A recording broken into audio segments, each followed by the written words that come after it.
Welcome back to Morgantown, West Virginia. It's National Signing Day 2017, and Mountaineer fans, you'll be happy to know we are sitting here, Wolf and I, with the man of the hour, Mountaineer head coach Dana Holgorsen. And Coach Holgorsen, once more I can tell you this, every February we do, it's behind you for a couple hours, isn't it?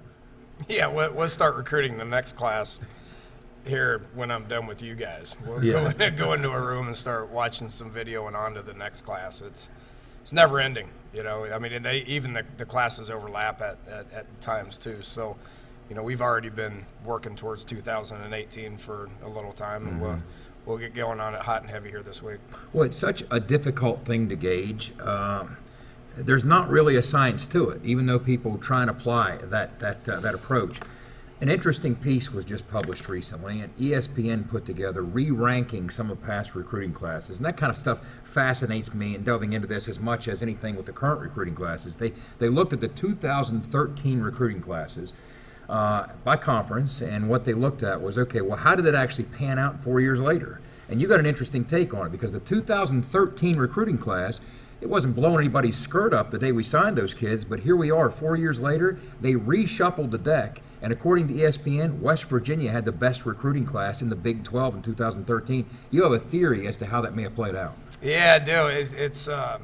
I get such a kick out of all these recruiting services and recruiting rankings and who's got the top class, how they think this kid's better than that kid. I mean, it's nothing but somebody's opinion. Yeah. You know, that's all it is. I mean, we don't pay any attention to the recruiting rankings, and you know, quite honestly, that's for fans and for some specific sites to sell subscriptions and magazines and stuff like that. So hopefully all the fans get a good kick out of that. We don't pay any attention to it. Dr. Gia hit me up yesterday and he says, "How's our class look?" And I go, "Well, I don't know. I'll tell you in 3 years." There you go. Because you really just don't know. I mean, I don't care what the rankings are, what these guys are 5-star, 3-star, 2-star. It doesn't matter. Pay attention to the Super Bowl this weekend. They'll publish this throughout during the game. Yep. They'll put up the average starting lineup for both teams, what they were coming out of high school, and it averages somewhere around 2.5 stars. So how does it really matter at the end of the day? I tell you, to answer your question, Orange Bowl year, we finished 10-3 and had that great game. A lot of momentum going into the recruiting off season. If you don't recruit kids for an entire year and a half, 2 years, you don't get those guys. So you finish with 10 wins, everybody's like, oh, wow, we're going to have a great signing day here in a month. Well, you can't get in on kids like that. Those guys know where they're going 90% of the time. You win 10 games, you win the Orange Bowl. Much like we did this year, you win 10 games, you finish second in the Big 12. You got a whole year to recruit off that. Sure. So look for next year's signing class to have a little bit more hype, a little bit more momentum moving forward. Sure, because you're building the relationship right now, and by the time it gets around to be next fall, you've had that relationship established, and that's because of the 10 games, for sure. I see that. Going into the midseason, you have 10 players. You have 7 junior college guys. The Big 12 model recruiting has kind of changed for WVU, especially since from the Big East, because you can't just develop a guy for 3-4 years and say, okay, now go play. You have to fill in throughout because you're playing 80-90 reps per game on all 3 sides of the ball. It's just too many players need to perform. So you see a lot more junior college guys. Yeah, you like winning now, don't you, Wolf? I do. I mean, everybody's like, you win 10, that's great, but you better win 10 or 11 next year. And the only way you can do that is keep replenishing what you lose. I think we found a formula that works. I mean, this transfer thing is not going to go away. I tell you the other thing that we can dig into a little bit is what we're doing today, the National Signing Day today. It ain't going to happen anymore. I mean, the rules are changing. More midterm guys are going to be coming into play, whether they're junior college, high school. Those guys kind of deserve a signing day as well. You know, your son Maverick didn't have a signing day, and I think that's unfair. I think those guys need a signing day, and all indications are is there's going to be a signing day in December. That's going to do a couple of different things. It means today's going to lose its luster, and today for the Mountaineers, I mean, we signed half our class today, half our class in December. We'll get used to it. That's just the way this is going to be. There's going to be more kids signing in December, and today's going to go away, which is completely fine with me. It's going to make December much more important. It's going to work out for a lot of different people. Logistically, walk us through what that might look like. In other words, if you're looking forward to a December signing class, it's not like you guys aren't busy already. I mean, you're already at every opportunity you have throughout the course of the fall, you're on the road recruiting. So now if you're trying to compete for a Big 12 title game in early December and you don't know what's going on there, what might the first week or two of December look like at that juncture as opposed to the way it currently plays out? It'll be chaos. Yeah. For those 2 weeks in December, it'll be nuts, which is already nuts. I mean, it's still crazy the way it is. It's going to make in-season visits much more important. Which we tried to, every high school kid that's not a midterm enrollee, we try to push to January visits, because you want to get them in January and have that impact of the visit on their mind when signing day rolls around. So it's going to make December visits important, but it's going to make throughout the season important as well. If a guy's got a bye week and he wants to come check out a home game, True. I've said no, you can't come because we want you to come in January. Well, if there's a December signing day, There you go. you betcha we're going to come. We're going to have all kinds of official visits during the season. So it's going to make in-season visits much more important, which is going to make it more challenging for coaches to make sure those visits are good. I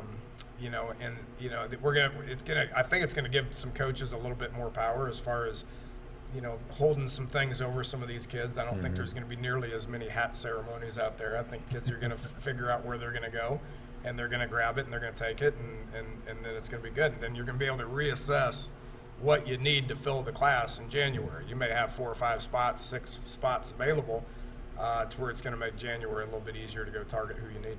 I think it's also going to alleviate a lot of the issues for the players themselves when they've already committed so early nowadays, as it has been, that you don't have to go through all this whole January thing and coaches just all over you, and you're just going to decide what I want to do. I already know what I want to do. I want to go in December. I want to commit to WVU. I don't want to go through that whole January recruiting process. Yeah. And I think it's going to really alleviate the issues, because it's difficult. I don't want to go through that January either, man. I tell you that's why kids get a little bit nuts, and you have flips, and you have guys committing to 6 different schools because they have that whole month of January and they get bored.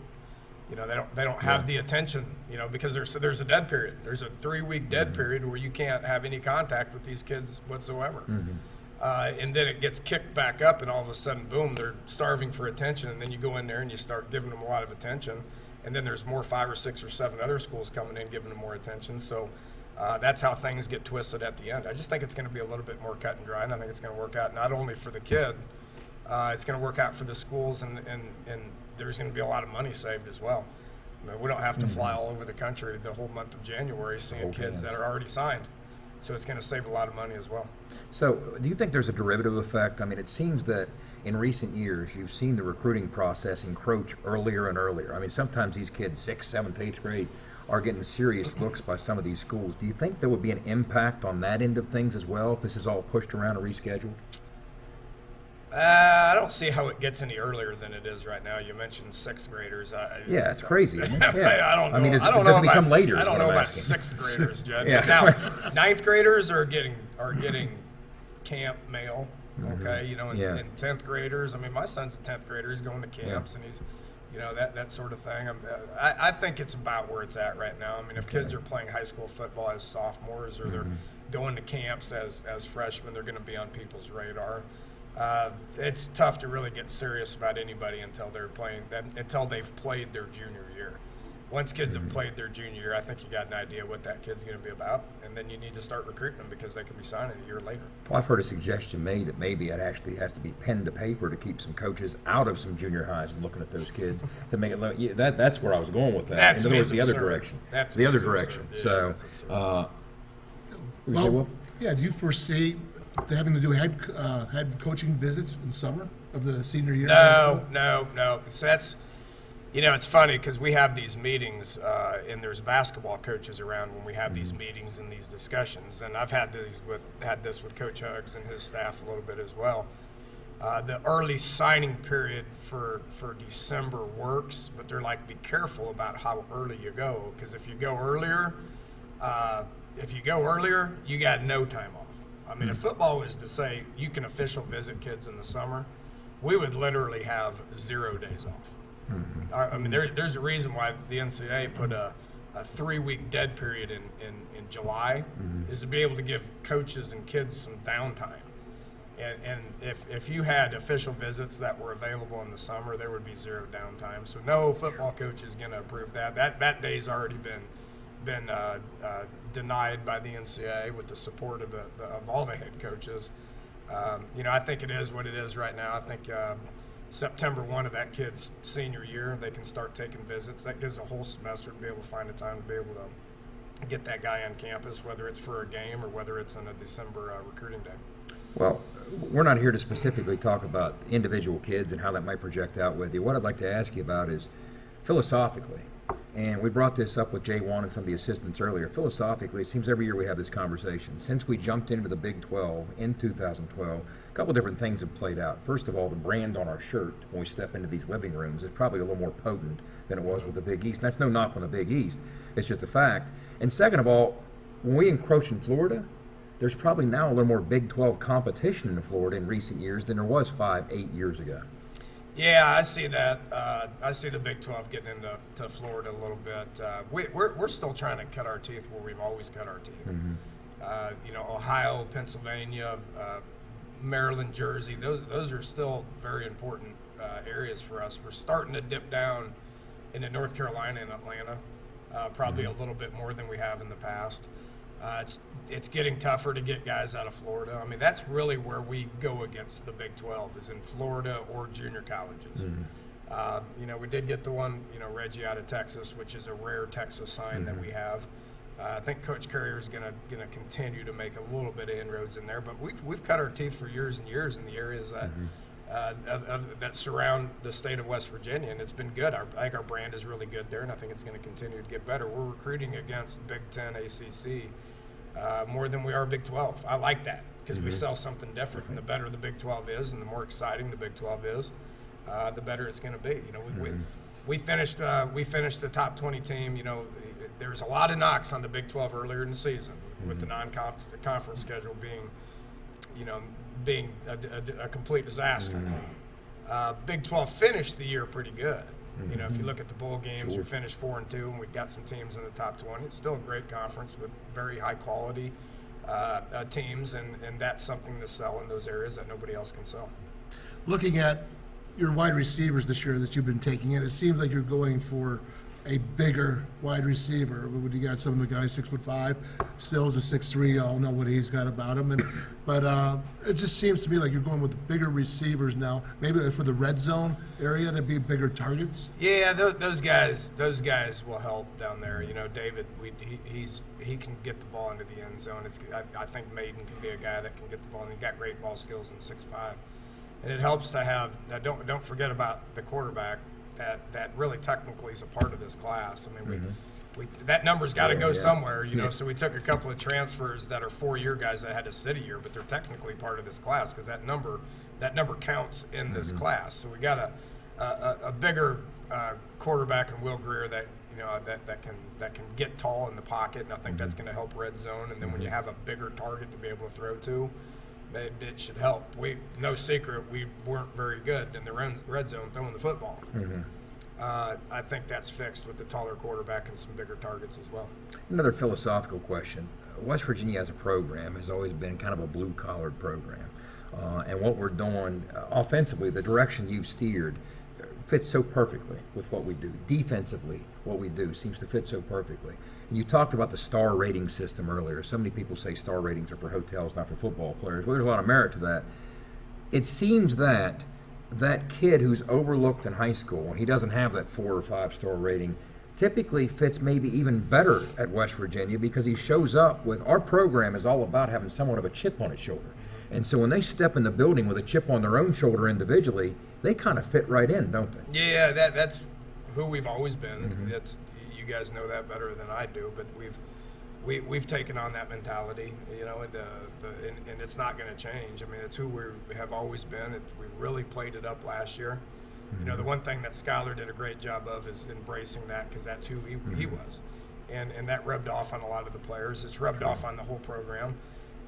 We've always got those guys. If you look at who these guys were recruited against and who they had offers from, they typically had a chip on their shoulder and they want to go out there and they want to do good. But I don't know what we're gonna do offensively yet, though, Jed. I mean, we got a new coordinator, and I can't wait for that first game against the Hokies to see what we have out there. So we'll probably change a whole bunch of stuff and have a lot of secrets going into that first game.